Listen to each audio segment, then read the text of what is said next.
జయ జయ ఈ జగతికి మూలం నీ దయ నీ దర్శనముంది వెలిగిన జ్యోతి మనసున చిన్మయ పరమాణువు రూపం విశ్వాకారం నిండుగా నిండెనయ్యా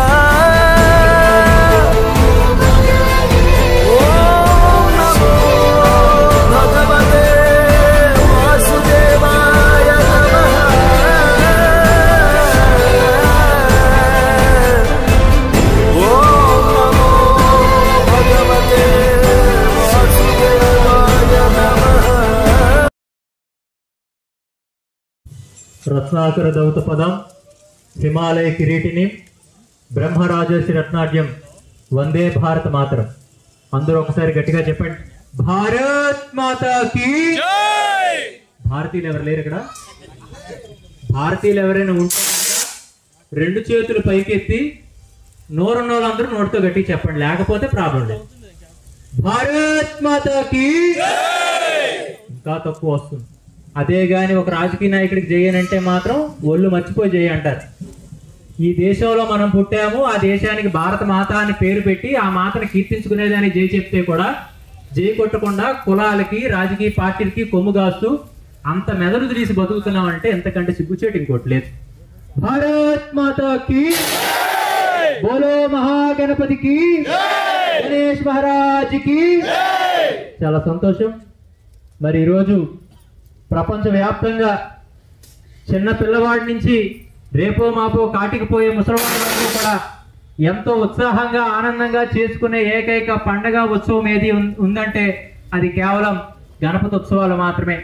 అటువంటి ఉత్సవాలు ఒకానొక సమయంలో ఈ సమాజంలో సామాజికమైన అసమానతలు, కులాలు, వర్గాలు, వర్ణాలు అని చెప్పి మనుషులందరూ కూడా విడిపోతా ఉన్నారు అని చెప్పి మళ్ళీ అందరూ సమీకరణ కావాలి, అందరూ సమతాభావంతో సమానత్వంగా బ్రతకాలని చెప్పి బాలగంగాధర తిలక్ గారు ఈ యొక్క ఉత్సవాలు ప్రవేశపెడితే కొంతకాలం వరకు ఉత్సవాలన్నీ కూడా చాలా ఆనందంగా ఐకమత్యంగా జరిగినప్పటికీ కూడా మళ్ళీ కొంతకాలానికి స్వార్థపరులు మళ్ళీ తెలివైన వారై ఇంకా మన మధ్యనే దూరి విభజించి పాలించే రకంగా ప్రజల్ని బలోపేతం చేయబట్టి ఈ రోజుకి కూడా వినాయక చవితి ఉత్సవాలు కూడా రకరకాలైనటువంటి యొక్క విధానాలతో చేయడం వల్ల మనం గమనిస్తే కొన్ని మతాలు ఉంటాయి. ఆ మతాల వారికి ఉండేవి సంవత్సరంలో రెండు పండుగలు, ఉన్నది ఒకటే ఒక దేవుడు. ఆ దేవుడి దగ్గర కానీ ఆ యొక్క పండగ సమయాల్లో కానీ వారి ప్రార్థనా మందిరాల్లో కానీ ఎక్కడా కూడా తాగడాలు, తందనాలు ఆడాలు, అలాగే వెర్రి వికారంగా సినిమా పాటలు వేసుకుని డ్యాన్సులు చేయడాలు, దైవానికి అవమానం జరిగే పని ఎక్కడ ఎవరు చేయరు. కానీ దౌర్భాగ్యం ఏమిటంటే పుట్టినరోజుకి సరదాలే, పెళ్లి రోజు సరదాలే, ఆఖరి చస్తే కూడా ఈ మధ్య డీజే వేసుకెళ్తున్నారు. కానీ ఆ ఒక్క దైవానికి సంబంధించినటువంటి కార్యక్రమంలోనైనా కూడా మనం సాంప్రదాయాలను అనుసరించి ధర్మానికి కట్టుబడి ఆఖరికి నిజమైన నికార్సైన హిందువులుగా మనం మన ఖ్యాతిని ఇంకా పెంచేటట్టుగా పనిచేయాలని ఆలోచన మర్చిపోబట్టి ఈ రోజు కూడా మనం గమనిస్తే రాజకీయ పార్టీ నాయకుడు ఆకారాల్లో గణపతులు చూస్తా ఉన్నాం. ఆఖరికి మరికొంతవరకు చూస్తే కులాలకు సంబంధించినటువంటి యొక్క విగ్రహాలు, రాజకీయ పార్టీలు, సినిమా హీరోల విగ్రహాలు చూస్తున్నాం. కానీ గాజువాకలో వినూతనంగా సుందర వస్త్ర మహాగణపతి అనే పేరుతో ఈ రోజు ఇక్కడ అందరికీ కూడా దర్శనం ఇవ్వడం, దానికి ఎస్వి ఎంటర్టైన్మెంట్స్ వారందరూ కూడా కలిసి చక్కగా ఈ కార్యక్రమాన్ని ఏర్పాటు చేయడం, మరి కార్యక్రమంలో అన్ని విభాగాల వారందరూ కూడా సహకరించడం, దానికి ఈ రోజు మేము కూడా హాజరు కావడం చాలా సంతోషం. చిన్న ఉదాహరణ నేను గమనిస్తే చాలా వరకు బయటన మీ బొమ్మ ఎన్ని అడుగులు ఆర్డర్ ఇచ్చారంట, మీ బొమ్మ ఎప్పుడు తెస్తారు అంటారు, మీ బొమ్మ ఎన్ని రోజులు ఉంచుతారు అంటారు, మీ బొమ్మ ఎప్పుడు నిమజ్జనం అంటారు తప్పితే మీ వినాయకుడు ఎప్పుడు తెస్తున్నారని కానీ, మీ వినాయకుడు ఎన్ని రోజులు పూజ అని కానీ, మీ వినాయకుడు ఎప్పుడు నిమజ్జనం అని కానీ చెప్పట్లేదంటే అందరి దృష్టిలో ఉన్నది బొమ్మ మాత్రమే తప్పితే అది దేవుడు కాదు. కాబట్టే తాగి తందనాలాడి దైవానికి అవమానం చేసే పరిస్థితి ఉంది. కాబట్టి ఇటువంటి ఎట్టి పరిస్థితుల్లో జరగకూడదు. ఈసారి ఖచ్చితంగా కూడా ప్రభుత్వ పెద్దలతో కూడా చెప్పి ఉన్నాము, ఎక్కడా కూడా అభ్యాసకరమైనటువంటి యొక్క నృత్యాలు కానీ ఈ సాంప్రదాయానికి వ్యతిరేకమైన కార్యక్రమాలు ఎక్కడ జరగకూడదని చెప్పి ఒక బలంగా ఒక ప్రణాళికతో ఈ ఉత్సవాలు ముందుకు తీసుకెళ్ళడం ఆలోచన ఉంది. అందుకు అందరూ కూడా అదే రకంగా బీపీకి భయపడి మనమేమో ఉప్పు తినడం మావుతున్నాం, షుగర్కి భయపడి చక్కెర పంచదార తినడం మావుతున్నాం. కానీ మనం గుడికి వెళ్తే దేవుడు చూస్తున్నాడు, మన గుడికి వెళ్తే దేవుడు మన కోరికలు వింటున్నాడు అని చెప్పి అదే దేవుడు మనం తప్పులు చేస్తే మనకు ఆ పాపం కర్మగా మారి మనకి ఇంకా బాధలు దగ్గర అవుతాయని చెప్పి దైవానికి భయపడి తప్పు చేయడం మానట్లేదు. కాబట్టి అందుకు మనందరం కష్టానికి కారణం అవుతున్నాం. కాబట్టి అందుకు దైవం యొక్క సన్నిధిలో దైవం యొక్క సేవల్లో ఏ రోజు కూడా తప్పు చేయకుండా అందరూ కూడా ధర్మబద్ధంగా నీతిగా ఉంటే ఇంకా జీవితాలు ఆనందంగా ఉంటాయని తెలియజేసుకుంటూ మరొకసారి ఈ కార్యక్రమాన్ని ఇంతమంది ఆనందానికి ఆఖరికి ఇన్స్టాగ్రామ్ ఓపెన్ చేస్తే చాలు, ఫేస్బుక్ ఓపెన్ చేస్తే చాలు 10 days to go 15 days to go అని చెప్పి ఆఖరికి ఎప్పుడా అని చెప్పి ఆఖరికి ఈ రోజుకి ఆ స్వామిని మనందరూ కూడా కళ్ళారా చూసాం.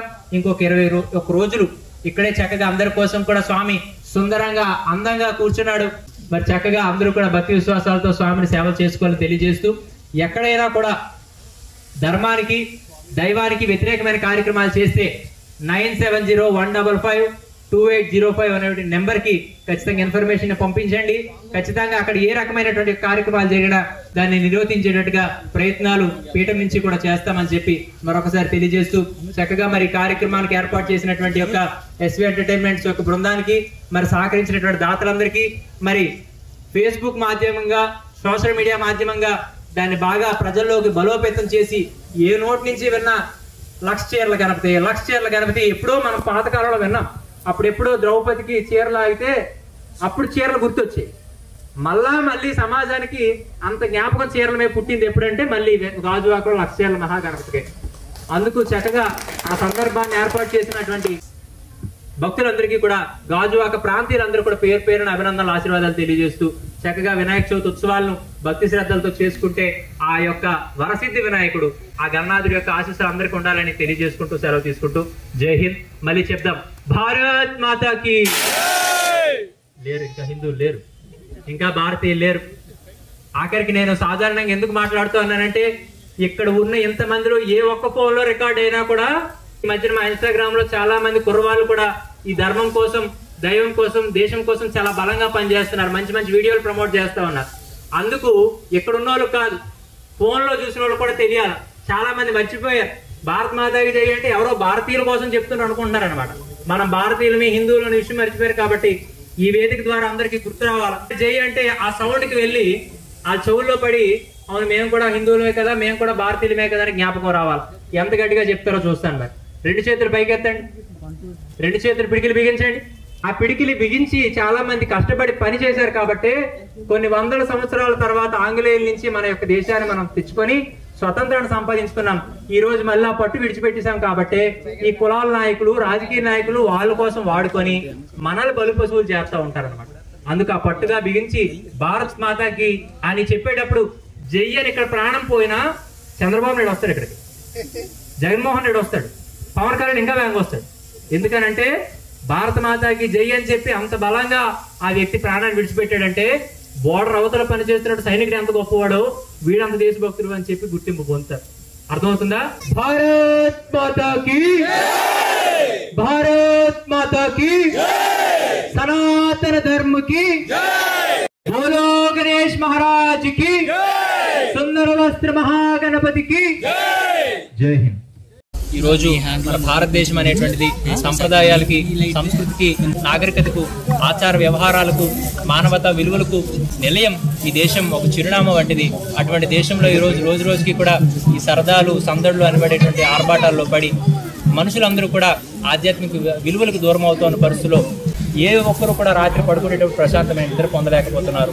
ఉదయం లేచేటప్పుడు ఏ ఒక్కరు కూడా ప్రశాంతమైనటువంటి మెలకువ పొందలేకపోతున్నారంటే అంత రకమైనటువంటి బాధలతో ప్రతి ఒక్కరు బ్రతుకుతా ఉన్నారంటే దానికి కారణం మన ఒక వ్యవహారాలే. కాబట్టి మరి చక్కగా ఏ రోజైతే మనిషి తనను తాను సవరించుకోగలుగుతాడో, తన సంస్కారవంతంగా మారగలుగుతాడో ఆ రోజు మాత్రమే ప్రశాంతమైన జీవితం అందుతుంది. కాబట్టి మరి వినాయక చవితి ఉత్సవాల్ని సాంప్రదాయబద్ధంగా ఏదైతే మన ధర్మం మనకి చెప్పిందో ఆ యొక్క అనుసరణలు మనం లోబడి పనిచేస్తే అది దైవానికి కానీ ఈ యొక్క దేశానికి కానీ ఎంతో ఉపయోగకరమని తెలియజేస్తూ ఈ సినిమా హీరోలు, ఈ రాజకీయ పార్టీ నాయకులు వీరి ఆకారాల్లో గణపతులతో పూజలు చేయడం అది ఎట్టి పరిస్థితుల్లో మంచిది కాదు.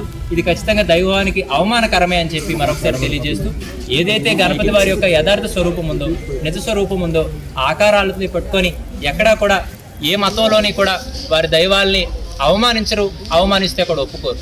కానీ అలా వరకు మనం గమనించాం. మీ దేవుళ్ళు రాళ్ళు, మీ దేవుళ్ళు సైతాన్లు, మీరు అందరూ పాపాత్ములు, మీరు అందరూ నరకానికి పోతారని చెప్పినా మనం ఏమి పట్టించుకోవట్లే. కానీ కనీసం మన దైవాన్ని మనం అవమానించకుండా పద్ధతిగా ఈ వినాయక చవితి ఉత్సవాల్ని జాగ్రత్తగా చేసుకోగలిగితే అది అందరికీ కూడా శ్రేయస్కరం. మరి రాష్ట్ర ప్రభుత్వం వారు కూడా వినాయక చవితి పట్ల ఇంకా ప్రత్యేకమైన దృష్టి పెట్టి ఈ వినాయక చవితిని ఇంకా సజావుగా, ఇంకా కూడా నీతిబద్ధంగా, ధర్మబద్ధంగా జరిగేటట్టుగా వారు కార్యక్రమాలని ప్రణాళికలు చేసి, ఇప్పటికి ఎలాగైతే డీజేలకు పర్మిషన్ లేవని చెప్పారో అలాగే ప్రభుత్వం నుంచి ఏ రకమైనటువంటి నిర్ణయాన్ని తీసుకున్నా అది ప్రజల్లోకి బలంగా వెళ్తుంది. కాబట్టి రాజకీయ పార్టీ నాయకులు కేవలం రాజకీయాల వరకు పరిమితం అనుకుంటే అది ఎట్టి పరిస్థితుల్లో మంచి పద్ధతి కాదు. ప్రతి ఒక్కరి బాధ్యత ధర్మాన్ని కాపాడుకోవడం. కాబట్టి ఎవరి ప్రాంతాల్లో ఆ స్థానికంగా ఉండేటువంటి యొక్క వార్డు మెంబర్ల దగ్గర నుంచి ఈ రాష్ట్రానికి అధిపతి అయినటువంటి సీఎం గారి వరకు కూడా ప్రతి ఒక్కరు కూడా బాధ్యతాయుతంగా ఈ వినాయక చవితిని ఇంకా జాగ్రత్తగా జరిగేటట్టుగా ప్రత్యేకమైన దృష్టిని, సమీక్షలను ఏర్పాటు చేసి ఇంకా మంచి యొక్క సూచనలు ఇచ్చి ఈ యొక్క భవిష్యత్ తరాలకి మన యొక్క సాంప్రదాయాలు ముందుకు వెళ్లే దిశగా అందరూ ప్రయత్నం చేయాలని తెలియజేసుకుంటూ, మీడియా వారందరికీ కూడా పేరు పేరున అభినందనలు తెలియజేసుకుంటూ సెలవు తీసుకుంటూ జై. శ్రావణ్ చైతన్యానంద స్వామీజీ గారు ఈరోజు మనతో పాటు స్వామీజీ గారు ఉన్నారు, వాళ్ళతో మాట్లాడే ప్రయత్నం వచ్చారు. అయితే ఈ వినాయక చవితి వరకు వచ్చేటప్పటికి చిన్నవారి నుంచి పెద్దవారి వరకు కూడా అంతా ఆనందోత్సాహాలతో చేసుకునేటువంటి ఒక గొప్ప పండుగ. కాబట్టి అయితే దీంట్లో కూడా ఈ సినిమా హీరోలు, రాజకీయ పార్టీ నాయకులు వారి యొక్క ఆకారాలతో గణపతులు పెట్టడం ఇది ఎంత మాత్రం మంచిది కాదు.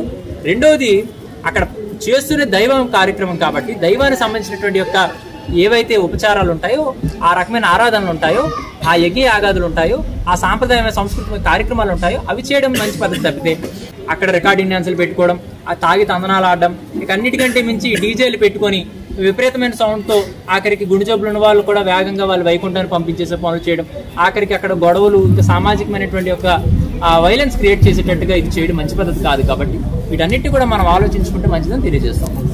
పూర్తిగా ఆడంబరాలు, అట్టహాసాలు ముఖ్యం కాదు, పోటీలు పంతాలు కాదు. ఇక్కడ సాంప్రదాయాలు, ధర్మాలు అవసరం. కాబట్టి అదే రకంగా వినాయక చవితిని నిర్వహిస్తే అప్పుడు దైవానికి అది ప్రీతికరంగా మారుతుంది తప్పితే దైవానికి అవమానకరమైనటువంటి వ్యవహారాలు చేస్తే అది ఏ రోజు కూడా దైవం దాన్ని హర్షించడు.